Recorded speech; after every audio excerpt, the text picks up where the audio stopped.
You're standing behind someone in line at Starbucks. He's wearing a gold watch that catches the light and walks out to a parked Tesla that looks like a miniature showroom. He drops $12 for a latte without checking the price and looks like he's won life. Looks can lie. A lot. Plenty of people who look wealthy are living month to month. Plenty who don't look wealthy are quietly building something real. The difference is not magic. It's math and habit. I'm going to take you, step by step, through a version of that math you can actually use to hit your first $100,000. Let's get started. Let's start with the reality check. Median household income in the U.S. is in the low to mid-80s thousand range depending on the year. That sounds okay, but median doesn't tell the whole story about savings and liquidity. A large share of adults don't have 3 months of expenses stashed away, and many hold little to no retirement savings. Almost half of Americans don't have 3 months of emergency cash. Those aren't just scary talking points. They change the way people live and what financial choices they can make. Here's a blunt fact. If you look at retirement and investment account distribution, a big chunk of households have less than $100,000 in retirement assets. That doesn't mean they can't ever get there. It means most people are either not prioritizing accumulation or their money is being eaten by payments and spending that doesn't create future value. So what's the practical take? Income is what hits your paycheck. Wealth is what quietly grows in accounts you don't touch. The two are not the same. You can make 6 figures and be broke. You can make half that and be on a safe, accelerating path. The key moves that separate those who get to $100,000 from those who don't are simple to state and hard to practice. I'll show you the practice. First, understand 2 behaviors that destroy wealth: lifestyle creep and payments thinking. Lifestyle creep is when your expenses climb every time your pay climbs. You get a raise and your life upgrades automatically. Better rent, a nicer car, more dinners out. That eats the extra income. Payments thinking is when you judge affordability by monthly cost alone. A 5-year loan that seems cheap monthly will cost you thousands in interest and hold a depreciating asset as collateral. Dealers and banks price items so monthly payments look small. Don't fall for it. The monthly number is a distraction. The total cost and whether it builds equity should be your focus. Now, the math you actually need. Compound returns are not a promise. They're arithmetic. Put $5,000 a year into a broadly diversified stock index that averages 8% per year. If you start at 25 and keep it up until 65, you'll end up with well over $1 million. Start that same plan at 35 instead of 25, and you'll end up roughly half as much. 10 years of delay cuts your final balance by an enormous amount because compound interest compounds on a larger base the earlier you start. This is not theory. It works the same way every time. But let's be realistic. Most people don't care about retirement at 25. They care about the next few years and whether life gets easier. That's why the first $100,000 matters so much. It's a threshold where compounding begins to feel like cash flow. At 8% a year, $100,000 generates about $8,000 a year in growth. That's not a fortune, but it's noticeable. It's almost $700 a month that your money makes without you lifting a finger. That number changes behavior. When investments stop being abstract and actually move your monthly math, you defend them. You stop treating saving like an afterthought and start treating it like a utility. Automatic, protected, non-negotiable. How fast can someone reasonably reach $100,000? Here's a working example you can run in your head. Save and invest $1,000 a month. With an 8% middle-of-the-road return, you'll hit $100,000 in about 6.5 years. If you keep investing $1,000 a month after that, you'll hit $200,000 in roughly 4 more years. The time between milestones shortens because the base grows. The first chunk is the hardest. After that, momentum accelerates. Delay 5 years before you start and you've lost a full compounding head start worth tens of thousands of dollars. That's the cost of waiting. If $1,000 a month sounds impossible, Don't quit reading. Most households can find more savings than they think if they act with discipline. First, track every dollar for 30 days. That alone tends to reveal hundreds of dollars of leaks, subscriptions you forgot, food delivery orders, impulse buys, premium streaming services you don't use. A lot of people guess they spend $200 a month on eating out and find their bank shows $600. Measure first, no shame, just data. Second, for 12 to 24 months, cut the non-essentials hard. Not forever. For now. Think of it as a bridge. That means fewer fancy dinners, postponing big purchases that don't add future value, and freezing needless subscriptions. Don't tiptoe around it. Be aggressive. That money becomes the engine fuel that charges your accounts. If you find $500 a month of dead spending and put that into an index fund or a low-cost brokerage automatically, you're now on a clear path. Third, automate. Save before you see the paycheck.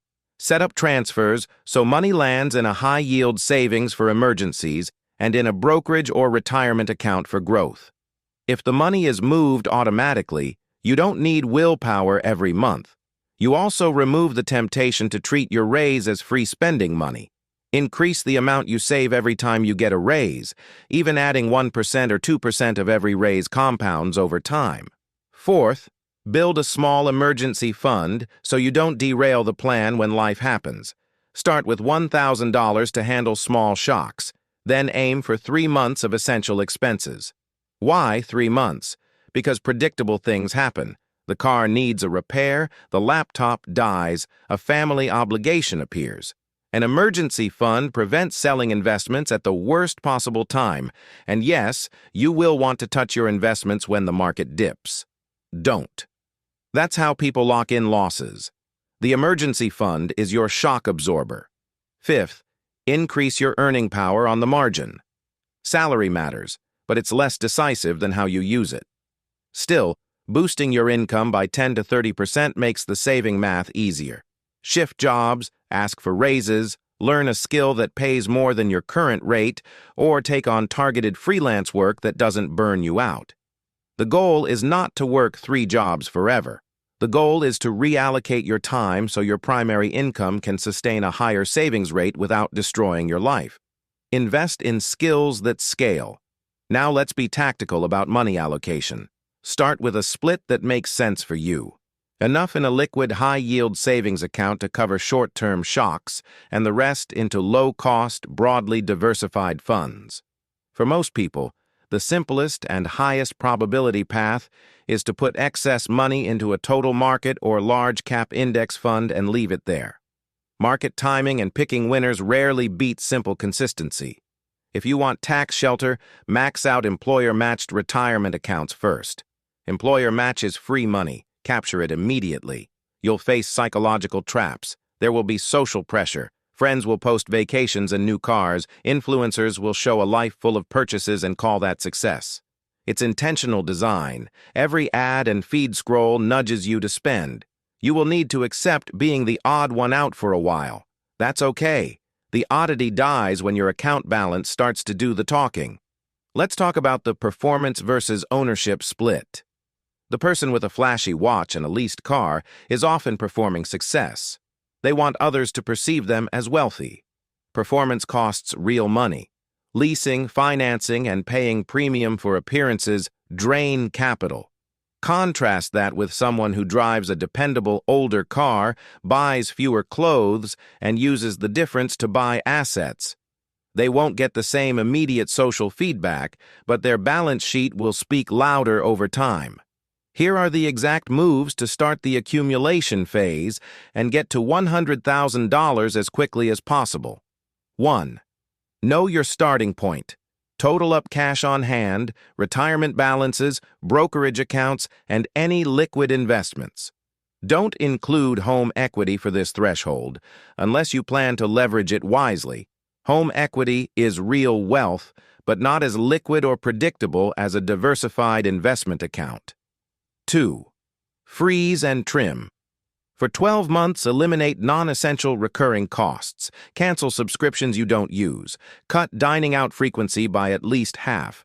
Reduce entertainment spending. You can and should reintroduce some of these things later, but not until the base is built. 3. Automate 2 buckets. Set a recurring transfer on payday, one portion to a high-yield savings for emergencies. Start with $500 monthly until you hit $3,000 to $5,000. Another portion to a brokerage or retirement account. Aim for at least $500 monthly as your base. 4. Capture employer match.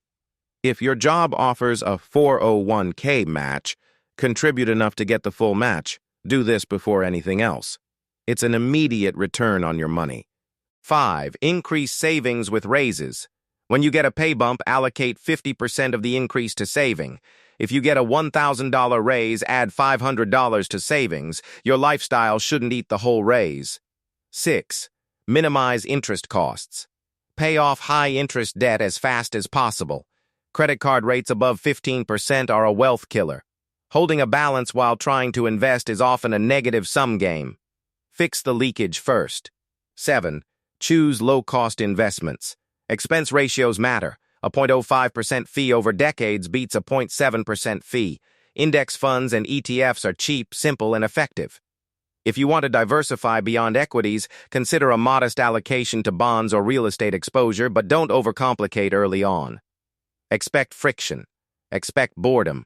The path to $100,000 is not cinematic. It's a long series of small, deliberate decisions. You will want relief along the way. Allow one modest reward every 6 months to avoid burnout. Make it conditional on progress. That way, you don't blow the momentum and you keep morale. There's also the optimization trap. People spend months trying to pick the perfect fund or the hottest strategy while doing nothing about the core issue, not having enough capital. If you have under $5,000 to invest, obsessing over whether to buy Fund A or Fund B is mostly a waste of time. Pick a broadly diversified, low-cost fund and invest consistently. The returns you earn matter less than the habit of investing. At about $50 to $70, you'll hit a psychological inflection point. The numbers start to look like real money, and you'll feel the compounding. That's the danger zone, too, because it's where many people relax and stop being aggressive. Don't. Maintain momentum until you hit 100K. After that, you can rebalance lifestyle versus growth more comfortably. One final truth. The first $100,000 proves something to you that credentials, trophies, and public performance can't. It proves you can do the boring, unglamorous work of delayed gratification. That demonstration has ripple effects. You'll make better career choices, negotiate harder, and treat money as a tool instead of a status signal. Those behavioral changes matter more than any single investment choice. If you want numbers to show your progress, run the simple scenario. Pick your monthly investable amount, assume 6-8% annual return, and project the timeline. If you're at zero and can find $500 a month, expect roughly 12-13 years to $100K at 8%. If you can find $1,000 a month, expect around 6-7 years. Double your monthly savings and you can cut years off the timeline. The lever you can control fastest is what you do with each dollar. That's the point. To close, the shiny watch and the leased car are not proof of wealth. Performance without ownership costs you time and freedom. Start by measuring. Then cut waste. Automate savings. Protect the habit. Increase earning power.